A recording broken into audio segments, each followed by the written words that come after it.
Di Timur Tengah, agak panjang ceritanya ini.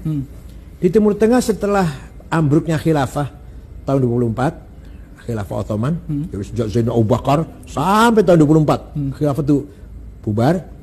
Khalifah terakhir Abdul Majid dibuang ke Jerman. Yang bubarkan khilafah adalah seorang ideolog namanya Mustafa Kemal Atatürk, yaitu ingin menjadikan Turki modern, nasionalis, sekuler, 100% sekuler. Khilafah hilang, Turki berdiri menjadi negara nasional dan negara sekuler.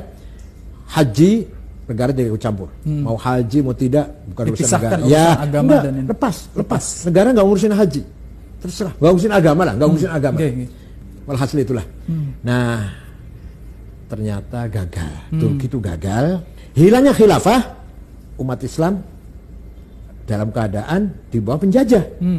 Inggris menjajah Irak, Mesir, Sudan, Prancis, Suriah, Lebanon, Aljazair, Tunis, Italia jajah Libya, dan Belanda pun menjajah kita lah.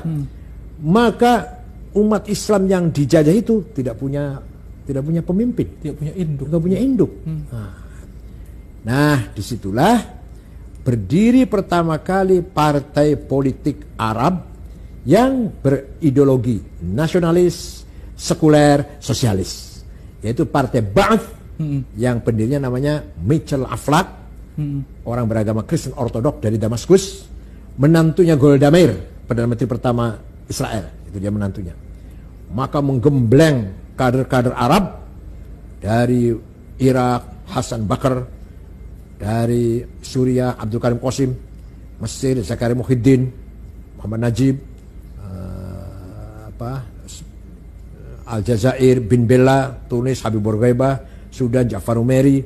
Nanti akan diteruskan oleh kader-kader seterusnya dari Irak, Saddam Hussein, dari Ramadan, Tariq Aziz, dari Suriah, Hafid Assad, Abdul Halim Khaddam, Said Muallim, dari Mesir nanti Muhammad Najib, Jamal Nasir, Anwar Sadat, dari Aljazair nanti bin Jadid, Sadr bin Jadid, Hawari Boumediene, dari dan seterusnya lah. Nah, ini mereka ini yang saya sebut namanya tadi semua adalah aktivis Ba'ath. Yaitu nasionalis, sosialis, sekuler, bukan aktivis Islam. Ya, walaupun mereka beragama Islam, tapi geraknya, aktivitasnya, perjuangannya bukan lil Islam, bukan li ajlil Islam, bukan. Justru sekuler, Bu. Ya, sekuler. Melawan menjajah. Ini kasih cerita masing-masing merdeka kan, negara merdeka. Maka semua negara Arab nasionalis, sosialis, sekuler. Nah, sekutu kebakaran jenggot, karena ini yang merdeka ini di belakangnya semua Soviet ini, di belakangnya sosialis kan. Maka sekutu buru-buru bikin boneka, negara boneka. Ada satu keluarga, kakek, nenek, besan, mertua, pakde, paman, menantu. Jumlahnya 200.000 dari satu keluarga. Al-Khalifah jadi negara Bahrain. Ada lagi 200.000 dari keluarga Al-Thani jadi negara Qatar. Ada dua keluarga, keluarga Jabir, keluarga Sobah jadi negara Kuwait, 400.000. Ada 7 dusun, 7 kampung jadi negara Emirat. Itu Dubai, Abu Dhabi, Sharjah, Ajman, Rasul Ain, Fujairah. 7 lah, jumlahnya cuma 650. Sekarang aja jumlah penduduknya 2 juta, 80% pendatang. Yang asli cuma 20%. Sekarang ini sedepok itu. Iya. Nah ini negara bikinan sekutu. Kepentingannya. Nah, untuk mengimbangi negara yang tadi lahir itu Irak, Suriah, Mesir, Sudan yang sudah di belakang. Seperti negara hadiah seperti Brunei, Singapura, New Zealand itu semua negara hadiah dari Inggris semua kan. Nah, walhasil. Setelah demikian berjalan, baru umat Islam sadar, ingin geraklah.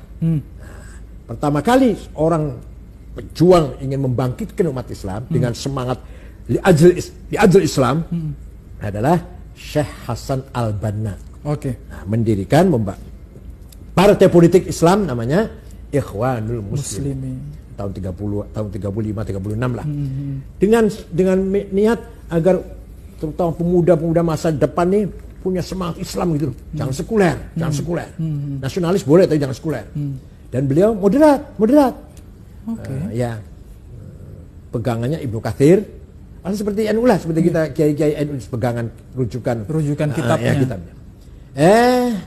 Tahun 42 ada pemuda aktivis Ikhwan membunuh Perdana Menteri Mesir. Di Mesir. Namanya An-Najrasi. Waktu itu masih Raja Faruk, masih di bawah Inggris. Waktu itu Hasan Banna nangis. Kamu itu bukan bunuh Najrasi, bunuh saya. Kamu itu bunuh gerakan, bunuh saya. Betul. 1,5 tahun kemudian Hasan Banna dibunuh. Nah, ini penggantinya. Ya, makanya hati-hati kalau ada ormas itu penggantinya harus partai politik atau ormas harus betul cari penggantinya yang benar. Penggantinya Said Qutb. Said Qutb bukan Al-Azhar, bukan ulama lah, bukan, tapi jurnalis dari Cairo University. Dengan adiknya juga namanya Muhammad Qutb. Nah, beliau pegang mursyid am atau ketua umum lah, kalau kita ketua umum Ikhwan Muslimun. Beliau menulis buku namanya Ma'alim Fit Thoriq, tanda-tanda jalan yang benar. Kalau mau terjemahan literarnya begitu. Yang penting isinya beliau memang orang cerdas sih. Isinya beliau begini, yang namanya jahiliyah itu bukan fenomena sosial primitif, miskin, buta huruf, terbelakang. Kan semua ulama mengartikan jahil seperti itu. Semua ulama, semua tafsir mengartikan jahil itu ya primitif itu. Kalau Said Qutb tidak. Jahiliyah itu sistem politik, sistem negara yang bukan Islam namanya jahiliyah. Jadi pokoknya bukan Islam itu jahiliyah. Isinya apa isinya? Komunis, kapitalis, sosialis, nasionalis. Ini nasionalis itu jahiliyah ini. Nah, embrionya dari situ. Jadi disitulah kemudian lahir Ikhwan yang radikal. Tahun 65 ketika Presiden Jamal Nasir, Ikhwan akan mengkudeta, melawan kudeta Jamal Nasir, gagal, bahkan 6 ulama digantung oleh Jamal Nasir, Said Qutb termasuk, Asmawi, Zaki Muhandis, Hasan Hudaybi digantung di Medan Tahrir, di Tahrir Square, ditonton oleh rakyat, ulama digantung itu oleh Jamal Nasir. Nah, Ikhwan jadi partai yang dilarang. Tapi setelah dilarang bubarnya Ikhwan, tidak bubar ide. Lahir yang lebih radikal dari Ikhwan. Namanya Jama'atut Takfir wal Hijrah. Pendirinya namanya Syukri Ahmad Mustafa, tahun 69. Tadi kejadian tahun 65. 69 lahir yang lebih radikal. Semua orang kafir kecuali mereka yang gak kafir. Syekhul Azhar kafir. Syekhul Azhar itu kafir. Ulama tarekat, hufadzul Quran semua kafir semua. Kalau tidak sejalan dengan mereka. Nah, itulah pertama kali mereka membunuh Menteri Agama, Menteri Auqafnya, namanya Syekh Husain Al-Dhahabi, yang punya karangan At-Tafsir wal Mufassirun, itu dibunuh. Kedua, membunuh wartawan senior Koran Al-Ahram, namanya Yusuf Sibai. Yang ketiga puncaknya, tanggal 3 Oktober 1981, membunuh Presiden Muhammad Anwar Sadat. Oleh Husni Mubarak mereka hantam, ternyata tidak bisa habis. Sampai sekarang ada masih di Gurun Sinai, yang nanti itu mereka cikal bakal terus sedunia ini. Dan mereka lah yang kemarin belum lama atau setengah tahun yang lalu atau berapa, belum 1 tahun belum, ngebom sholat Jumat di Rafah, Provinsi Arish, 600 jamaah Jumat mati semua. Kenapa ngebom? Kafir. Jadi sholat Jumat itu kafir. Dia cara berpikirnya luar biasa. Itu karena berbeda dengan mereka itu. Jadi lebih daripada Ikhwan. Kalau Ikhwan ingin syarat Islam gitulah. Ini enggak, takfir. Dan itu sampai ke kita, Bu ya? Iya lah itu. Nanti kan ISIS juga seperti itu. Tapi kalau ini murni dari dalam, kalau ISIS bikinan dari luar, ini bedanya gitu. Ini kalau ini dari dalam.